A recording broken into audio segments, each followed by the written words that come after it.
Assalamualaikum warahmatullahi wabarakatuh. Di sini saya Dita Faradila dengan NPM 20710510002 dari kelas D akan menjelaskan tentang arsitektur dan juga organisasi dari CPU 8-bit. Yang pertama di sini adalah logisim fungsi struktur dan fungsi dari sebuah CPU 8-bit. Yang pertama ini ada control unit. Control unit ini berfungsi untuk mengatur unit yang ada di dalam CPU-nya. Kemudian program counter ini berfungsi sebagai memori utama. Decoder ini sebagai penerima data-data yang akan masuk atau keluar di dalam CPU. Kemudian di sini ada instruction. Ini berisi set-set instruksi atau perintah yang dapat dieksekusi oleh CPU. Register berfungsi untuk memori sementara CPU yang berisi data berupa instruksi ataupun perintah. ALU bekerja sebagai tempat proses terjadinya logika proses aritmatika CPU. Control bus ini berfungsi untuk mengatur atau mensinkronisasikan semua perangkat yang ada pada CPU. Kemudian ROM ini berfungsi untuk sebagai secondary memory yang dapat menyimpan memori tanpa dialiri oleh listrik. Sedangkan RAM ini berbeda dengan ROM.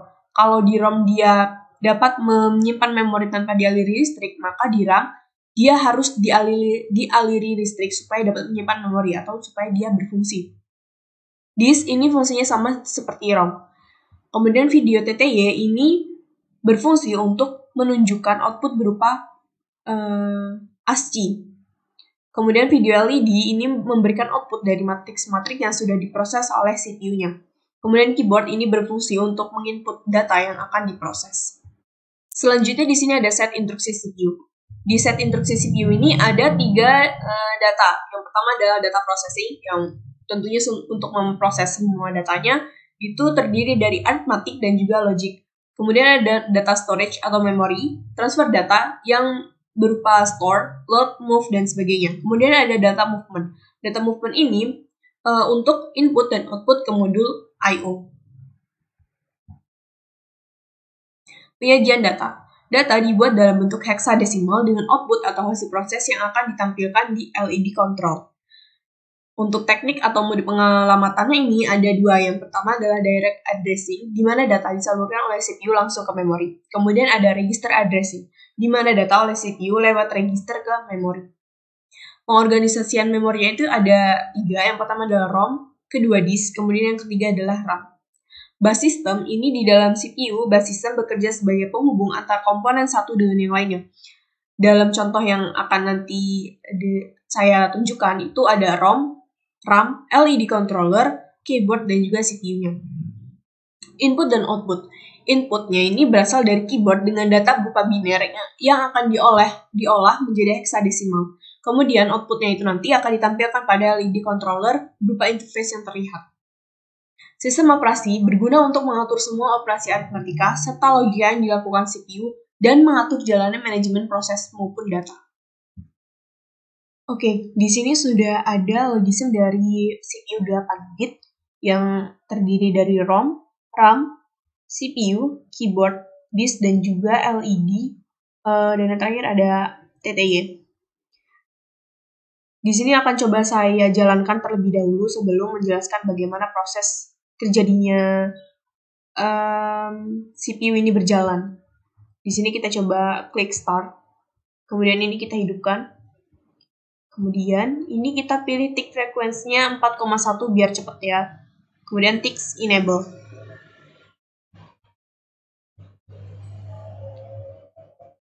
Di LED control ini akan muncul tulisan logisim 8-bit CPU. Sedangkan di TTY akan berisi rincian-rinciannya, kemudian ada pilihan-pilihannya dan input yang bisa kita masukkan.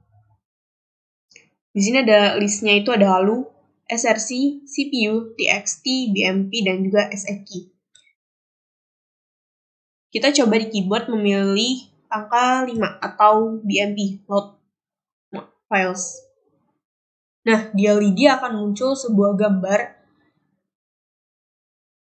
yang sudah kita pilih tadi, file-filenya. Kemudian di TTY akan muncul listnya, list of bitmap file available-nya.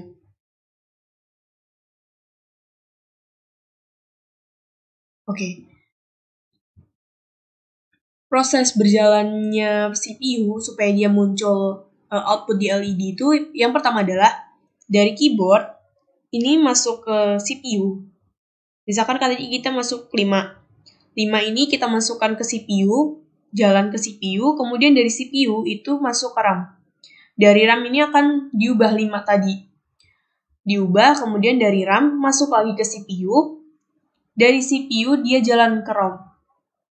Nah, di ROM ini dia akan berubah berulang-ulang kali tuh sampai dia kan ini istilahnya kayak klip gitu ya. Itu artinya maksudnya itu kayak prosesnya penginputan dan pengoutputannya itu berulang kali dilakukan. Kemudian dari ROM dia kembali lagi ke CPU. Dari CPU dia masuk ke disk untuk disimpan. Kemudian dari disk dia kembali lagi ke CPU, baru nanti diarahkan ke LED control berupa matriks sehingga menampilkan gambar ini. Dia juga akan tampil ke TTY-nya, tapi di TTY dia bukan matriks melainkan ASCII.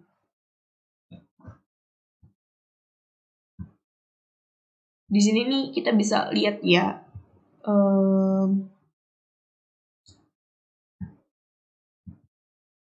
Nih, di dalam CPU ini isinya seperti ini. Ada kontrol, ada keyboard control, kemudian ada bus data, ada ROM, ada RAM, kemudian ada video control. Di sini ada control bus ya. Gitu. Kemudian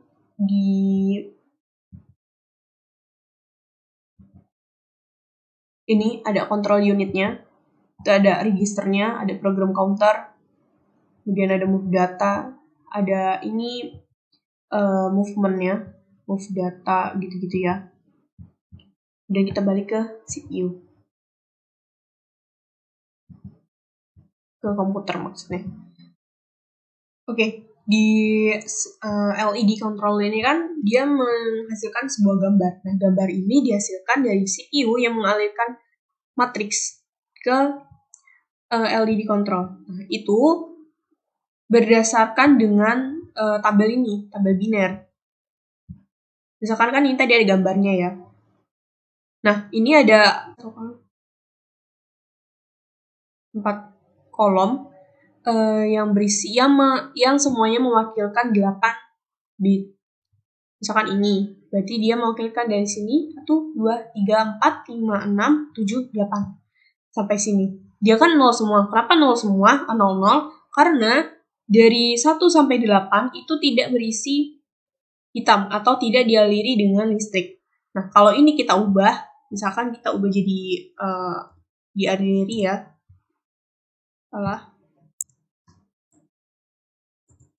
Nah, ini kita udah ubah, maka di sini dia akan berubah juga jadi 01. Kan tadi 00 kan. Sekarang berubah jadi 01. Nah, begitu. Nah, ini dia akan berubah kan 00. Sama dengan ini 1, 2, 3, 4, 5, 6, 7, 8. Nah, ini semua berisi,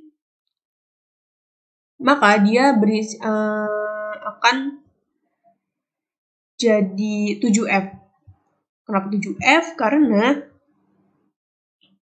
di sini F kan dia berisi semua tuh. 1, F.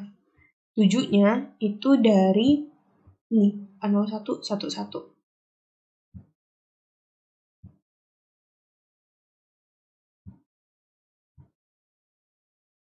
Ya, 01, 11, 1111, maka dia 7F.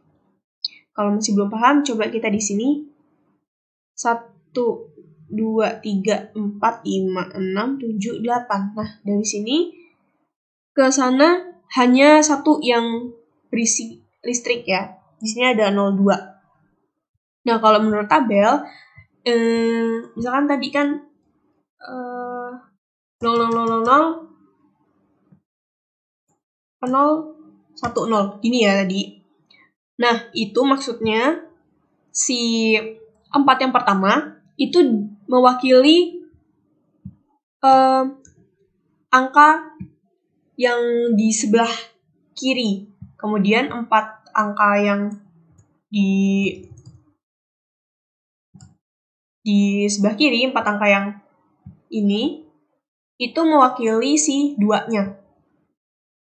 Gitu lah pokoknya. Kan tadi kan 0, 0, 0, 0. 0 ya dia. Terus 0, 0, 1, 0. Itunya 2. Berarti 0, 2. Gitu maksudnya. Sekian yang dapat saya sampaikan. Kurang lebihnya mohon maaf. Terima kasih. Wassalamualaikum warahmatullahi wabarakatuh.